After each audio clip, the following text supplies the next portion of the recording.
preparando la palabra y yo estoy convencido, persuadido, completamente persuadido que Dios hoy trae una palabra para ti, para tu corazón, para tu vida, pero que ya previamente la ha traído para mí. No lo podéis imaginar. Preparándola como me quebrantaba y como lloraba allí en el sofá, preparado, yo decía, pero ¿será posible? Con lo que a mí me cuesta llorar, Dios mío, y si Dios me estaba ahí ministrando, Dios me estaba hablando, Dios me estaba restaurando, Dios me estaba... Esas experiencias son tan bonitas en el Señor, tan bonitas. Notar su presencia, notar que está ahí a tu lado, que te habla de una forma quizás no tan audible como ahora tú y yo hablamos, pero que Dios está ahí hablando tu corazón y tú ahí quebrantado delante de su presencia. Yo lo he disfrutado y espero, de verdad, deseo que hoy el Espíritu Santo traiga a tu vida esa palabra, esa semilla para que también te ministre y para que también el Señor toque tu corazón de una forma profunda y que penetre esa palabra hasta lo más íntimo de tu ser. Amén. Yo he querido titular hoy, la palabra de hoy, 2 pescas y una tradición. 2 pescas y en medio una tradición. Y en esta mañana vamos a ver 2 momentos históricos diferentes que ocurrieron en diferentes momentos del ministerio de Jesús y en medio una tradición. El primer momento, la primera pesca, en el principio de todo, en el principio de su ministerio, en el momento inicial donde Él va a comenzar a llamar a sus discípulos, en un momento específico donde había una gran multitud y donde había mucha gente. Y veremos otro momento histórico, otra pesca, donde Jesús solo va a estar con aquellos que son cercanos a su corazón. Donde Jesús va a estar cerquita de aquellos a los cuales les va a encomendar una misión muy importante. Y en medio, una traición. Y no te hablo de Judas, porque el protagonista de nuestra historia de hoy va a ser Simón. Una traición, un fallo, un momento de debilidad, como los que tienes tú y yo. Y ahí yo me quebrantaba. Y ahí yo le decía, Señor, tantas veces te fallé y tantas veces me perdonaste. Amén. Y todavía me quebranto. Tantas veces te fallaron y tantas veces podemos venir a los pies de la cruz y el Señor te vuelve a limpiar y te vuelve a limpiar y te dice, no pasa nada, hijito, no pasa nada, hijito. Gracias, Señor.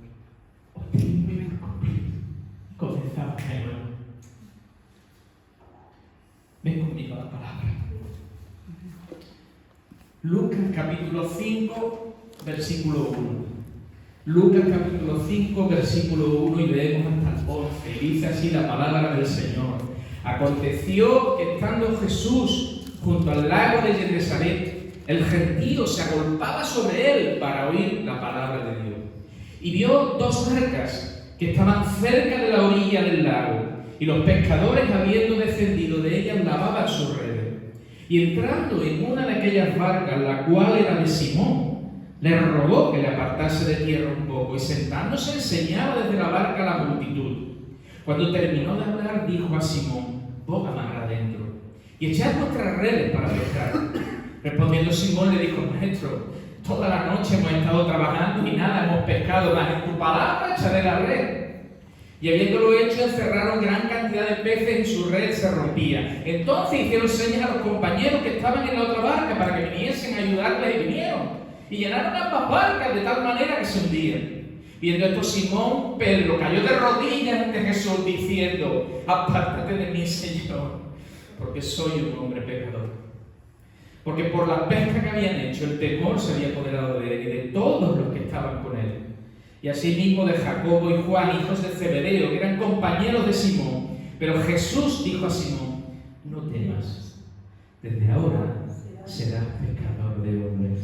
Y cuando trajeron a tierra las barcas, dejándolo todo, le siguieron. No temas, desde ahora serás pescador de hombres, serás pescadora de hombres. No temas. Y dejándolo todo, le siguieron. Qué increíble, dejándolo todo, le siguieron.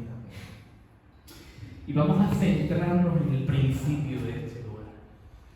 En el momento inicial donde Jesús se encuentra, en ese primer momento, en esa primera pesca. Porque dice la palabra que había dos tipos de oyentes en ese momento. Estaba la multitud que se agolpaba intentando acercarse a Jesús. Y había un pequeño grupito de personas ahí ajenas a todo lo que estaba ocurriendo. Eran los pecadores.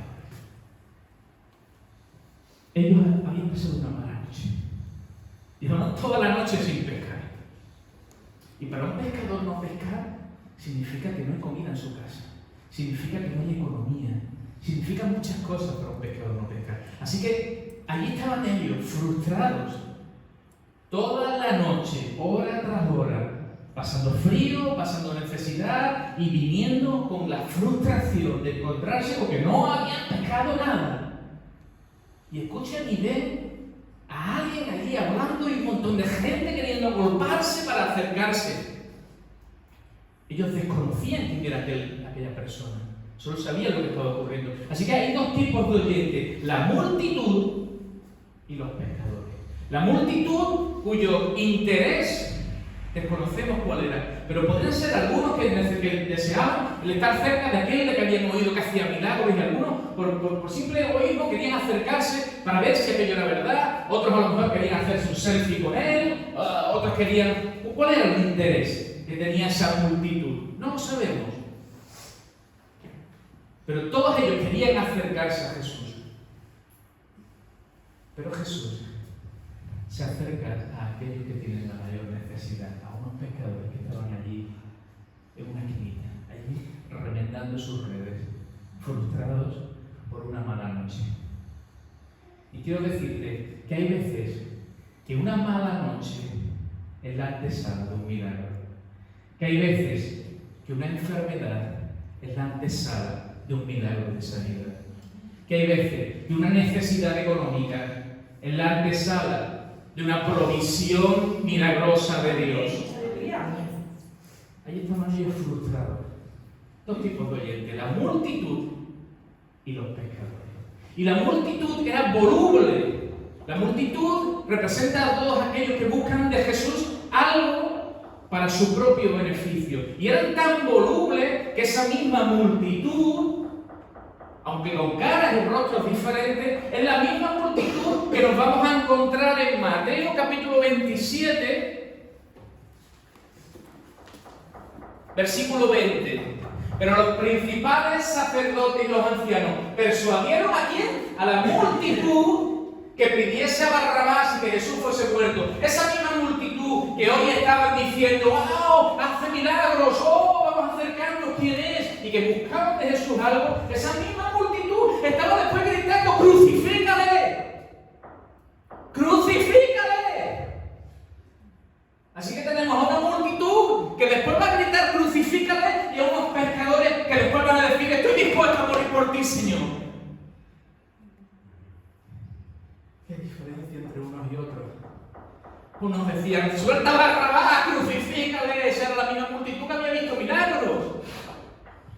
Y unos pescadores que no buscaban nada más que haber pescado unos pocos peces. Años más tarde serán los que dirán: Señor, estoy dispuesto a morir por ti.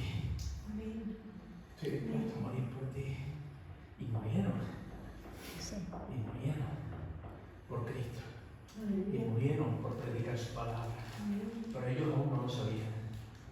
Aún no había ocurrido el milagro de la transformación de sus pecadores. Estaban en un simple proceso. Muchas veces estamos en simples procesos de Dios. Estamos en procesos de Dios. Y nos vemos a nosotros mismos y muchas veces nos decimos: Señor, ¿qué te puedo ofrecer yo?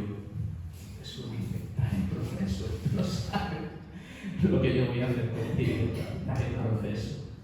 Así que había dos tipos de oyentes: la multitud y los pescadores. Pero también había dos tipos de cercanía.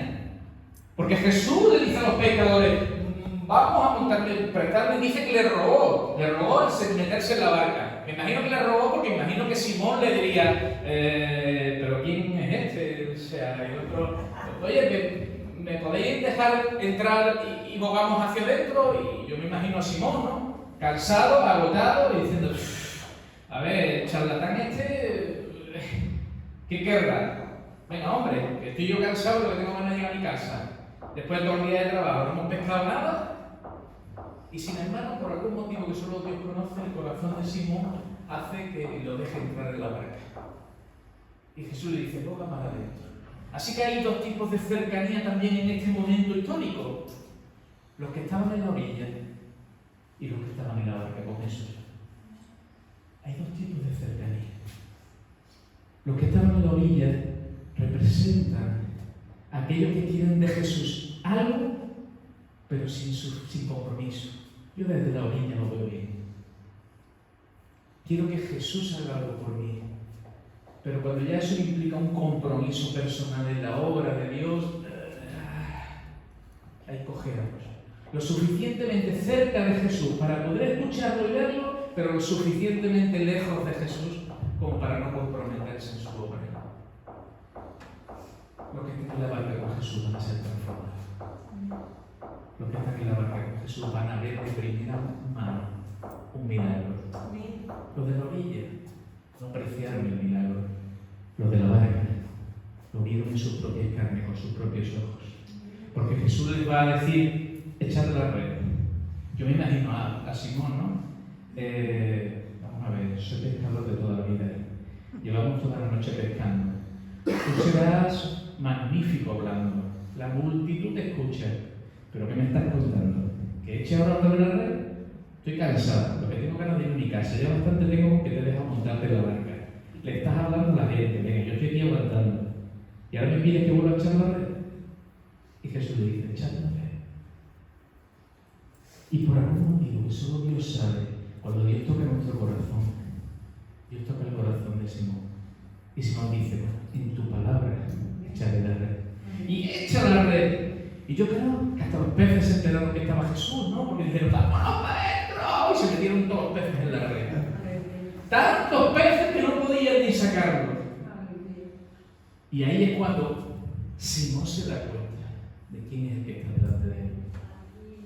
Al punto que cuando ya no puede ni nada, pide ayuda a los demás vienen, intentan sacan la red como pueden. Y ahí es cuando Simón se pone a los pies de Jesús y le dice, apártate de mí, porque soy un pecador. Apártate de mí, porque no soy digno de que estés aquí a mi lado. Y Dios dice que al que se humilla, Dios lo exalta. Al que se humilla, Dios lo exalta. Y así es como tenemos que humillar a los pies del Señor. Humillados, Señor, no soy digno, porque no lo somos. Pero Él sí es digno. Y Él nos ha llamado a su obra. Y Él nos ha llamado a su ministerio. Y Él nos ha llamado a ser pescadores. Y Él nos ha llamado a ser pescadoras de hombres. Así que aquí tenemos el primer momento, la primera pesca milagrosa de la cual Simón es testigo junto con otros. Allí estaban los hijos del trueno, allí estaba Andrés, el hermano de Simón, allí había varios. Y ese va a ser el comienzo del ministerio de Simón. Jesús le dice, deja tus redes, ya no vas a ser pescador de hombres, pescador normal, ahora vas a ser pescador de hombres. Y ahí comienza una etapa del ministerio de Simón. Simón va a ver milagros, Simón va a ver muchas cosas, pero Simón tiene un carácter un poquito lanzado. Al punto de que si me acompañas a otro momento histórico, después de la Santa Cena, dice la palabra que Jesús estaba en el Monte de los Olivos, y allí en el Monte de los Olivos Jesús les advierte, va a pasar algo, chicos, va a pasar algo. Y cuando eso pase, vais a huir. Vais a renegar de mí. Os vais a asustar. Y Simón le dice, no. Aunque me maten, yo no voy a negarte. Qué paciencia tiene Jesús con nosotros muchas veces, ¿verdad? Cuando nos dice, ay, Simón, si tú supieras lo que va a pasar dentro de muy poquito, me vas a negar, Simón. Y no una, ni dos, sino 3 veces. Ven conmigo al pasaje.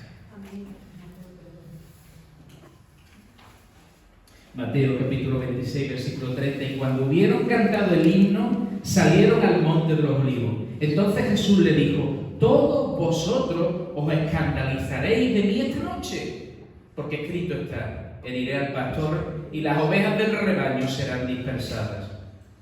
Pero después que haya resucitado, iré delante de vosotros a Galilea. Respondiendo Pedro le dijo: aunque todos se escandalicen, yo nunca me escandalizaré.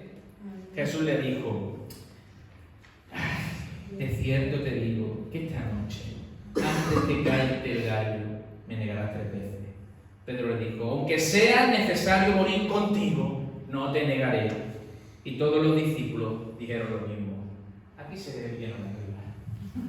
Aquí dijeron: vamos a morir por ti. Pero aún el Espíritu Santo no estaba en ellos. Todavía tenían que ser probados, todavía tenían que ser triturados por las circunstancias para darse cuenta que la obra no es tuya, es de Dios. Amén. Que no son tus capacidades, que Karina puedes cantar a mil maravillas, pero si el Espíritu Santo no coge tu voz y esa canción y la lleva y la transporta hasta el corazón de las personas y allí ministra, cantantes buenos hay muchos por el mundo, pero cantantes que lleven la gloria, la presencia de Dios a los corazones solo es posible por medio del Espíritu Santo y de Dios. Amén. Yo le digo lo mismo, te digo: Juan Carlos, esa guitarra, por mucho que la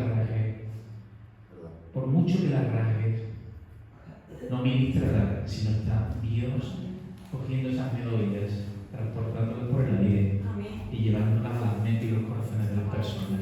Es Dios, no eres tú. Es Dios el que te escogió, no por lo que vales, sino por lo que Él es. Porque lo débil de este mundo Él escogió para avergonzar a lo fuerte. En esa multitud había 1000 personas, 2000, no sabemos, muchas. Había gente capacitada para él hacer una preselección y coger los currículos. ¿Y quién se fijó? En unos pescadores que probablemente no sabían ni leer. No sabemos. A eso fue lo que escogió. Y me quebrantaba viendo la serie el otro día porque veía a Jesús con sus discípulos y mi pensamiento era: vaya banda de gente.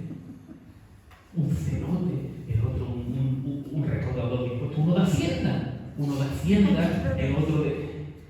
Dice: no sé cómo no se mataban entre ellos. Ninguna banda escogió. Y esa banda transformó el mundo. Si Dios hoy te tirara ahí y dices: Juan Carlos, ¿cuántas fallas has cometido en tu vida? Y puede que muchos te vean y digan: ese, pero si se lo he visto yo haciendo y lo otro, ese cómo va a ser cristiano. Y Dios dice: te he hecho una nueva criatura y te he tomado para mí. Y ahora te voy a usar como una herramienta. Y así de cada uno de nosotros. De cada uno.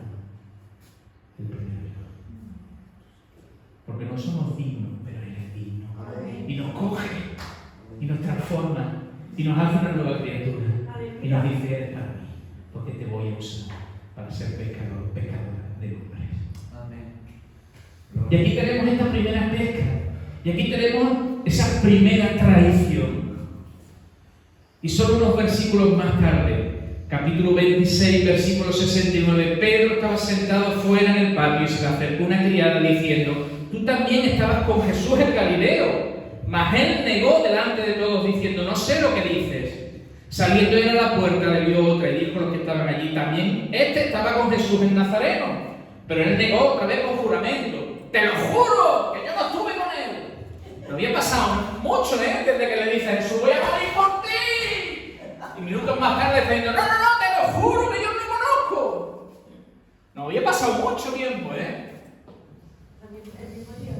el mismo día. Pero él negó otra vez con juramento: no conozco a ese hombre. Un poco después, acercándose los que estaban allí, dijeron a Pedro: verdaderamente también tú eres de ellos, porque aun tu manera de hablar te descubre qué transformación había sufrido Pedro, Simón, en este caso todavía Simón Pedro, porque hasta su manera de hablar ya era indicativa de que algo había en él, que algo de Jesús se le había pegado. triunfar en tu manera de hablar? ¿Ha cambiado tu manera de hablar? Amén. Porque la mía cambió. No conocía al Señor. Hasta su manera de hablar. Entonces Pedro se acordó de las palabras de Jesús que le habían dicho: antes que cante el gallo, me negarás 3 veces. Y saliendo fuera, lloró amargamente. El dolor del pecado, mi hermano. El dolor del pecado. El dolor cuando fallamos a Jesús. El dolor cuando le fallamos a Dios. Yo no sé tú, pero le fallo 1000 millones de veces. Y 1000 millones de veces digo: Señor, mira que te he prometido que esto no volverá a ocurrir. Y volvió a ocurrir. Y damos paso a la duda, y damos paso a 1000 cosas. Cada uno lidiará con sus pecados. Cada uno lidia con sus pecados, con sus luchas. Y esta situación marca el pensamiento de Simón, como lo puede marcar en ti y en mí. Si hay algo en esta mañana que quiero dejar en tu corazón, es que si sientes que le fallaste a Dios, si sientes que le fallaste a Dios y que Dios apartó su mirada de ti, te estás engañando. Porque Dios nunca apartó su mirada de ti. Dios nunca te dijo que tenías que ser perfecto o perfecta para servirle. Él conoce tus debilidades y te ayudará a vencer tus debilidades. Pero cuando falles, Él sigue siendo Dios. Cristo murió en la cruz por nuestros pecados, pasados, presentes y futuros. Y su sangre preciosa nos limpia cada vez que venimos a los pies de la cruz. Pero Pedro falló. Pedro traicionó a Jesús. Al mismo Jesús que le había dicho minutos antes, horas antes: no voy a morir por ti. Y ahora está negando 3 veces. Y el gallo canta. Pedro se siente abatido. Pedro se siente destrozado. Pedro siente que no vale para esto. Probablemente Pedro, como cualquiera de nosotros hubiéramos hecho, no, se hubiera metido en su habitación, en su cama, y entrar casi en una depresión. Porque él diría: le fallé, mira que me lo digo, le fallé. Yo lo quería, pero le fallé, entró miedo, le fallé. ¿Y cuántas veces te has visto tú en esa situación? Volví a fallar. Señor, lo intenté, pero volví a caer. Volví a fallar. Y algo ocurrirá momentos más tarde, días más tarde. Jesús es crucificado, Jesús muere en la cruz y al tercer día resucita. Y cuando Jesús resucita, las mujeres que fueron las primeras que lo ven a un ángel donde Jesús tendría que haber estado. Y el ángel les dice: Él no está aquí, ha resucitado. Él no está aquí, ha resucitado. Decírselo a sus discípulos. ¡Ojo! Y Marcos dice un detalle: y a Pedro. Lo menciona de una forma particular. Le dice: Jesús ha resucitado. María, díselo a todos. Dile a todos sus discípulos. Y a Pedro, que sé dónde estará. Estará hundido en su cama. Estará hundido en su habitación. Estará allí pensando: no valgo para esto, no sirvo. Yo tenía tantas expectativas de lo que iba a ocurrir y todo se derrumbó en un segundo por mis errores, por mis fallos. Y el ángel le dice: María, dile que ha resucitado, a todos. María, y a Pedro le ha buscado.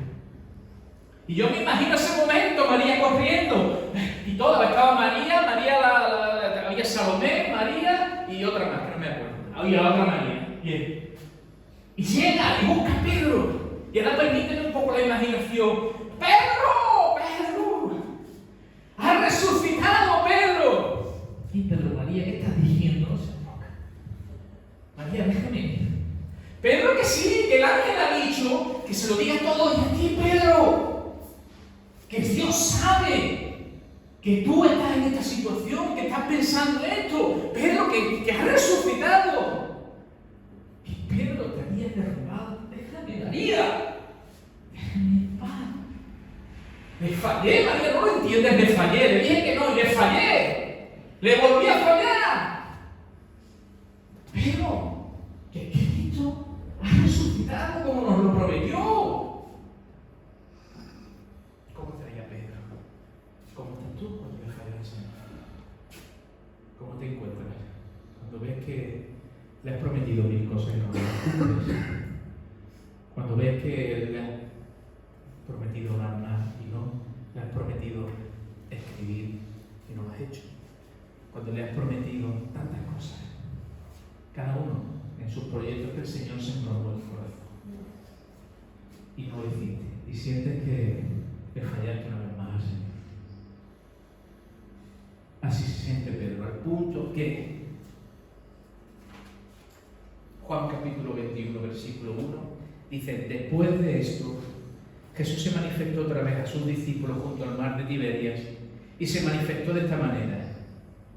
Estaban juntos Simón Pedro, Tomás llamado el Dídimo, Natanael el de la cercana de Galilea, los hijos de Zebedeo y otros 2 de sus discípulos. Simón Pedro les dijo: voy a pescar. Ellos le dijeron: vamos nosotros también contigo. Fueron y entraron en una barca, y aquella noche no pescaron nada. Simón volvió a su antiguo oficio. Simón dice: yo no valgo para esto. María, déjame. ¿En qué pensaba? ¿Qué pensaba? Que yo iba a ser un discípulo. He estado 3 años con Jesús, le he visto hacer milagros, le he visto hacer 1000 cosas. Y yo tenía proyectos, María, yo tenía muchas cosas en mi cabeza. Yo creía que iba a hacer muchas cosas, pero le fallé. Y Simón se vuelve a pecar. Y Simón dice: vuelvo conmigo, vuelvo lo que conozco, vuelvo lo que sé hacer. ¿Qué es lo que estaba pensando yo cuando me metí en este fregado? Mira, me vuelvo a pecar. Y se vuelve a pecar. Y aquí pasa una cosa extraordinaria. Toda la noche sin pecar. Toda la noche sin pecar. Esto huele a algo que pasó al principio. Toda la noche intentando pecar y nada. Y allí estaban 7 de sus discípulos, pero esto no funciona. No pescamos nada. Y de repente, dice la palabra, para no hacerlo muy largo, permíteme que te la cuente en vez de leerla, que aparece una figura allí en la orilla, en el horizonte. Alguien que le dice: chicos! ¡Echad la red a la derecha! Yo me imagino allí Pedro. ¿Quién es ese loco? ¡Echad la red a la derecha! Pero dile algo. Estoy cansado, no tengo ganas ya de tanta tontería. ¡Chicos! ¡A la derecha! Venga, vamos a echar la red. Echan la red. Y la red empieza a pesar. Y la red empieza a pesar. Y esto empieza a oler a algo que pasó hace 3 años. Y esto empieza a oler a que algo está ocurriendo cuando la red se empieza a pesar. Y subir la red, vamos, ¡ay, no podemos! Y hay un montón de pescados, 153 dice la palabra exactamente. Y siguen y lo suben. Y en ese momento yo creo que Pedro le decía: a ver Andrés, mira el de la orilla, mira a ese que está ahí. No será, ¿verdad? O sea, aquí ha pasado algo. Mira de quién es. Y yo creo que los otros estaban mirando. Y cuando lo ven, dice la palabra que nos dicen: ¡es Él! ¡Es Jesús! Y Pedro, yo creo que en ese momento, los nervios yo creo que le atacaban. Porque dice que se vistió. Normalmente te vas a tirar, se va a tirar y lo que se hace es vestirse. Y se pone a vestirse. Yo supongo que de la misma vergüenza de haber fallado a Jesús, yo creo que en ese momento lo que desea presentarse delante de su Señor bien. Y dice que se pone la ropa y se tira al agua y empieza a nadar. Ahora yo me quiero imaginar en ese momento, permíteme la imaginación, los ángeles en los cielos. Yo creo que hay como una barandilla de ángeles mirando ese momento. Un momento donde decía: vamos Pedro, nada. Y Pedro nadando, y Pedro acercándose a la orilla, y Jesús en la orilla dice que estaba preparando un fueguecito y preparando un pescadito, y ahí estaba preparando Jesús. Y Pedro nadando, el agua estaba helada, pero él nadando. ¿Qué pasaría por la mente de Pedro en ese momento? ¿Qué estaría pasando? Le fallé, me lo va a recriminar, no me lo va a recriminar, pero le fallé, pero es Jesús, pero le fallé. ¿Y cuántas veces nos machacamos una y otra vez, tú y yo, una y otra vez, pensando que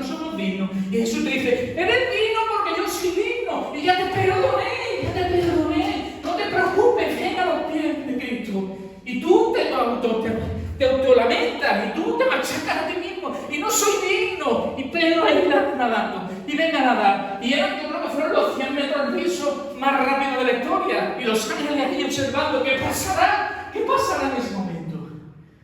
Y Pedro llega a la orilla. Y allí está Jesús. Jesús, lo más tranquilo del mundo, preparando un pescadito. Ahí está preparando. Y Pedro llega. Y tú te puedes imaginar el momento. Y Pedro llega ante Jesús. ¿Tú qué le dirías? ¿Le fallaste? ¿Le fallaste? ¿Tú qué le dirías? Le dijiste que no lo ibas a negar y lo negaste. ¿Le fallaste? Pero no hay ni un solo ápice de reproche en eso.